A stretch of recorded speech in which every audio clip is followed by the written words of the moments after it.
Hello. Could you please say your name and spell it for me? Joseph Angotti, Angotti. Okay. And first of all, can you tell me a little bit about yourself, your backgrounds, your hobbies, anything? I've been in television news most of my life, a little over 20 years at NBC News in New York. After that, I went into academia and I taught at Northwestern University for 6 years and then came to Monmouth. Okay. How did you and your wife Karen meet?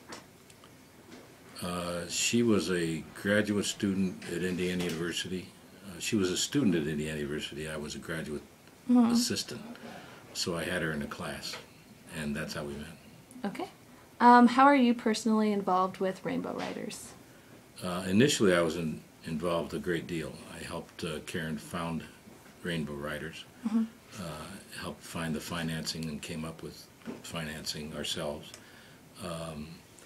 Since then, I've kind of lowered my profile because we determined it was there were too many cooks can spoil the pot. So I've kind of stepped back from it. But I served on the board for a while, and I served as president for a while.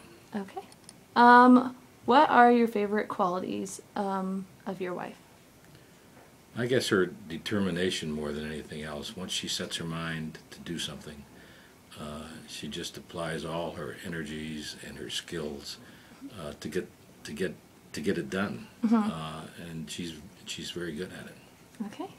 What is Karen's work ethic like when it comes to Rainbow Riders? Almost too much.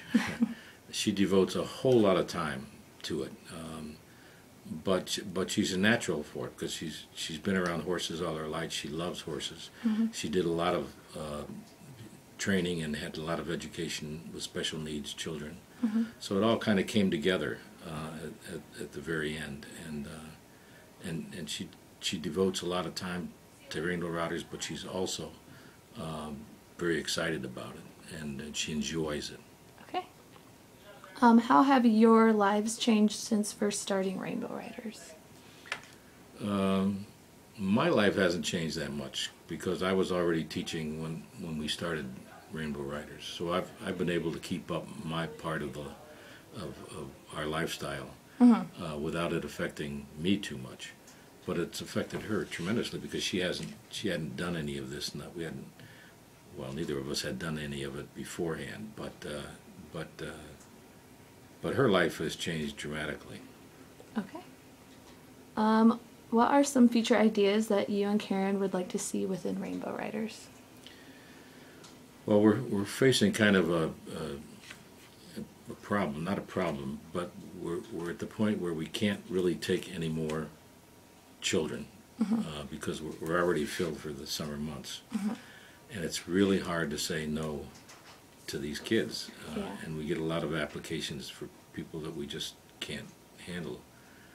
We've started an indoor covered arena, so we won't have to cancel as many times because of rain or heat. So that's one step. It was a big step. Okay. Where do you think Karen's passion for helping people comes from? I think she's had it all her life. She's always been interested in projects that have to do with improving people's lives, and especially people who are not who are disabled in one way or another, physically or mentally. She's always had that passion, and this is all just a fulfillment of that passion. Okay. What is one of your favorite memories of Karen with Rainbow Riders that you have seen? I guess just seeing her, work with the children.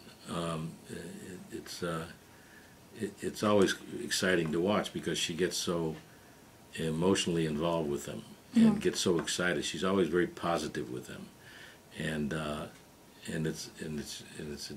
it's a pleasure to see the kids react to her and her to react to the kids.